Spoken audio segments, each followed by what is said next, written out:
Good afternoon. My name is Jeff Getting. For those of you that don't know me, my last name is spelled G-E-T-T-I-N-G. I am the Kalamazoo County prosecuting attorney. I want to thank all of you for being here today. We're going to talk about Cornelius Fredericks and charges that have now been authorized arising out of his death. Before we get into that, I want to thank the Kalamazoo Department of Public Safety.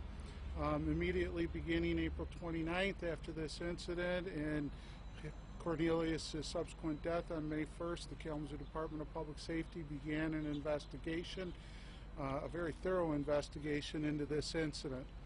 I also want to thank the state of Michigan, both the Michigan Department of Health and Human Services, as well as the licensing divisions at the state of Michigan for their investigations into this case. Those investigations were completed at the end of last week and subsequently turned over to my office. And lastly, I also want to thank the Office of the Attorney General. Attorney General Nessel's office was very helpful in facilitating communications between my office and the state so that we were kept up to date on the status of their investigations, when we would likely see them completed, so that we could move forward with our review of all of the information necessary to make a determination regarding charges. Lastly, I'd like to thank Governor Whitmer. The governor's office and her leadership in this case has been extraordinarily helpful in making sure that these investigations were completed, were done thoroughly, and that action is being taken at the state level in order to help us to make sure that something like this never happens again. That it ever happened is a tragedy of, beyond description, and we certainly don't want to allow for another young man to have his life taken from him in this way. So on April 29th, Cornelius Fredericks was a resident at Lakeside Academy here in Kalamazoo. As a result of actions that took place there by staff, he received severe injury, which caused his subsequent death on May 1st. My office has reviewed the entirety of the investigation by the Kalamazoo Department of Public Safety as well as state agencies in order to make a determination as to charges in this case. We felt it was necessary to prioritize this case in a way that is seldom done. I've had 3 assistant prosecuting attorneys reviewing thousands of pages of information, watching DVDs, reviewing all of the materials possible, some doing the exact same thing, sometimes compartmentalizing some of the work that's been done by various agencies so that we could move forward as quickly as possible with charges against those most responsible for Mr. Fredericks' death. We've been in contact with Cornelius' family through his attorney, Mr. Marco. I understand that Mr. Feiger's office has now become involved in the civil litigation as well. There was a press release that he sent out earlier today. We continue to have discussions with them to be able to provide them with the information that they need in order to understand what's happening in the criminal investigation, what's happening in the criminal case. They've been very helpful, very cooperative with our office, as has Mr. Marco, their initial attorney or one of their attorneys, in speaking with us about this case. With regard to those persons, and I'll name them in a minute and list the charges that have been charged, you should all be aware that we've contacted their attorneys. Their attorneys are aware that charges have been authorized. Arrangements will be made through their offices in order to facilitate the defendants turning themselves in so that the criminal justice process can begin with their arraignments in the near future. We've authorized charges in this case against 3 separate individuals. These are the persons that we feel are most closely responsible for Cornelius' death. Each one of these complaints contains multiple charges in it. So I'm going to read off to you their names and the charges and maximum consequence or penalties that can be imposed in this case. As all of you, I think, understand, in a criminal case, we're limited ethically and legally about what we can say about the case. So the information that I can give you regarding details of what happened is limited, but if you have questions after we hear the charges, I'll do my best to answer them as I can. First, we've authorized charges against Michael Joshua Mosley of Battle Creek, Michigan. Mr. Mosley has been charged with homicide, manslaughter, involuntary.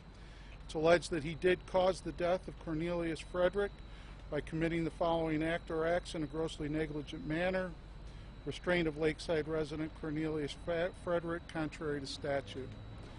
That offense, manslaughter, is a felony punishable by a maximum of up to 15 years in prison. Mr. Mosley has also been charged with second-degree child abuse. It's alleged that he knowingly or intentionally committed an act likely to cause serious physical or mental harm to a child by lying across the chest or abdomen of Cornelius Fredericks during a restraint. That offense is a felony punishable by up to 10 years in prison. Lastly, Mr. Mosley has been charged in count 3 with child abuse second degree, child care organization violation causing death. It's alleged in that count that he as a person did intentionally violate MCL 722.112, a section of the Child Care Organization Act, being MCL 722.11, by laying across the chest or abdomen of Cornelius Fredericks during a restraint, and that violation of statute caused the death of Cornelius Fredericks.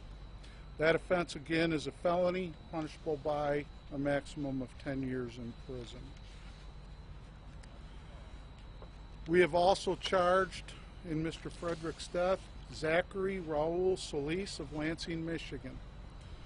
The charges against Mr. Solis are the same as those against Mr. Mosley. In count 1, Mr. Solis is charged with homicide, manslaughter, involuntary for causing the death of Cornelius Fredericks by acting in a grossly negligent manner in his restraint. That offense is a felony punishable by a maximum of 15 years in prison. Mr. Solis is also charged in count 2 with second-degree child abuse, a felony punishable by 10 years in prison. And in count 3, Mr. Solis is charged with the child abuse second-degree child care organization violation causing death, a felony punishable by a maximum of 10 years in prison. Lastly, we have charged Heather Newton McLogan of Kalamazoo, Michigan, with 2 offenses arising out of her actions on April 29th. It is alleged in count 1 that she committed the offense of homicide, manslaughter, involuntary. The language in this charges against Ms. McLogan is slightly different because of her alleged role in causing the death of Mr. Fredericks. Ms. McLogan is alleged to have caused the death of Cornelius Fredericks by the grossly negligent failure to perform the following legal duty by failing to timely seek, obtain, or follow through with medical care for Cornelius Fredericks. That offense is a felony punishable by a maximum of 15 years in prison. It's alleged in count 2 that Ms. McLogan committed the offense of child abuse second degree, child care organization, violation causing death. Specifically, it's alleged that she did, being a person, intentionally violate MCL 722.112, a section of the Child Care Organization Act, being MCL 722.111, except by failing to timely assess Cornelius Fredericks' condition or to seek, obtain, or follow through with medical care, and that violation causing the death of Cornelius Fredericks. Again, that offense is punishable by a maximum of up to 10 years in prison. The criminal process in this case will begin with these three defendants being arrested, brought before the court, whether it's by physical arrest or by turning themselves in, being brought before the court for an arraignment, where they will be told by the court what those charges are that they are facing, what the maximum punishment is, and then future court dates beginning with a probable cause conference or pre-exam conference will be scheduled. We don't have any future court dates at this time. We felt that it was important because of the attention rightfully being paid to this case to inform the media as soon as charges had been authorized, so that everyone would know that appropriate action was being taken to seek accountability for Mr. Fredericks' death. With that, I'll allow some questions here if you have them. What position do those three people hold at Lakeside Academy? Each of those persons are staff members at Lakeside Academy. With regard to the specific positions, I'm not going to get into that, other than they are all employees who were there during the restraint and subsequent to the restraint and prior to any contact with emergency persons. Are they currently employees, or were they? They were employees. I believe that Lakeside has taken action against those persons involved, but what action they've taken is not relevant to our determination of charges, nor am I in a position to say what action they took. Was the investigation that KDPS did at all different from what you saw from the state? Yes and no, right? There's a lot of overlap in terms of the information that they received from other residents in the case, and from, you know, a medical perspective, there's a great deal of overlap. There's also a different focus by each of the agencies involved in investigating this. The Michigan Department of Health and Human Services, CPS division, is looking at whether or not an action of abuse took place, which is different than KDPS's did a crime take place, which is different than the licensing division should action be taken against Lakeside and its parent organization, Sequel. So each one of the investigations has sort of a different role as part of the entirety of the picture. I'll reiterate that, but was there any evidence that was different? Any interviews that didn't match up or added something in? No, the investigations, I think, build on each other. They overlap. There wasn't any significant inconsistencies between the investigations. There were a lot of people, from what we were reading in reports, that were there involved in this incident. The three people that were charged, were those three physically doing the restraint? Two of them were physically doing the restraints. The third, Ms. McLogan, wasn't physically involved in the restraints, and you can tell from the language in the charging documents that her role in this was different. There was, in addition to the three people that we've charged, several other persons that were present. We're looking at their involvement. We're looking at the investigations, and in order to make sure that we held those, in order to make sure that we brought charges against those most closely responsible for Mr. Fredericks' death, we concentrated on them, these three people. With regard to other staff that was present and participated in the restraint or failure to take subsequent action during the restraint or after, we're continuing to look at those people. Further or additional charges are possible, maybe, but we wanted to, it's been 2 months, right? This took place on April 29th, and this young man died on May 1st, and we're standing here on June 24th. We needed to make sure that we assessed the case in responsibility and took action as soon as possible against those we felt were most responsible. We'll continue to look at others in the future. Was Miss McLogan, was she like a medical staff at the facility? Yes. Like a nurse? Yes. Like a director of nursing? I don't know if she was the director of nursing. She was a medical personnel who was on staff. The other 2 people are staff members or were staff members at Lakeside. How useful have, you know, the other children that were there at the time been in this investigation and getting the information needed to be able to file these charges? All of the kids that were there have been cooperative. You know, these are all teenagers, right? And they've been through. They've been through something that, you know, you can talk about and imagine, but you don't get it. You don't get it if you were in the room. You don't get it even just watching it. You know, when you sit down and watch a video of, and you know the end result, right? You know this kid's going to be dead, and you watch him be killed. That has a huge impact on the kids, on me, on everybody involved in this investigation. And they've been cooperative, but they're not the heart of this case, right? The heart of this case is the investigative work that was done by the state and done by the Kalamazoo Department of Public Safety. What occurred was on video, so I don't need a bunch of eyewitnesses to describe it. I can show you what happened.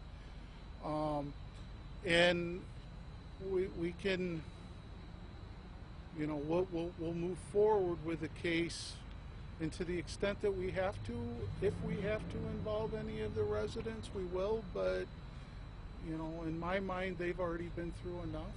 I just soon try not to traumatize them any further than what they already have been. Is the facility still open?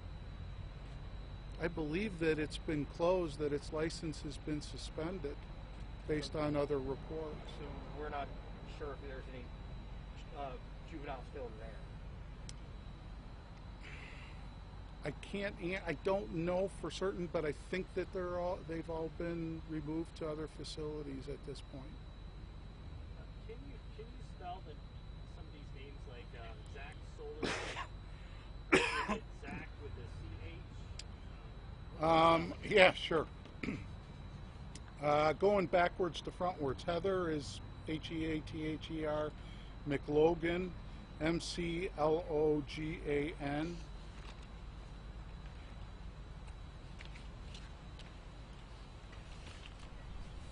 Mr. Solis is Zachary, Zachary, Solis, Solis. Lastly, Mr. Mosley, Michael, Michael, Mosley, Mosley. Prosecutor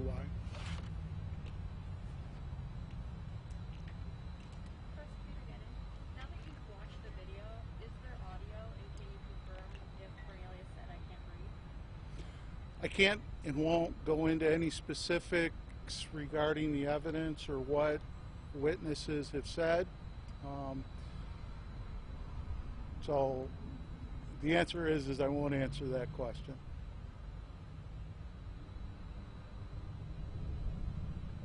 Any other thing? Thank you all very much for your patience today. It's been a long day as we sorted through this and through the court process. I really appreciate everything that each of you guys do in helping keep our community informed. Have a nice evening.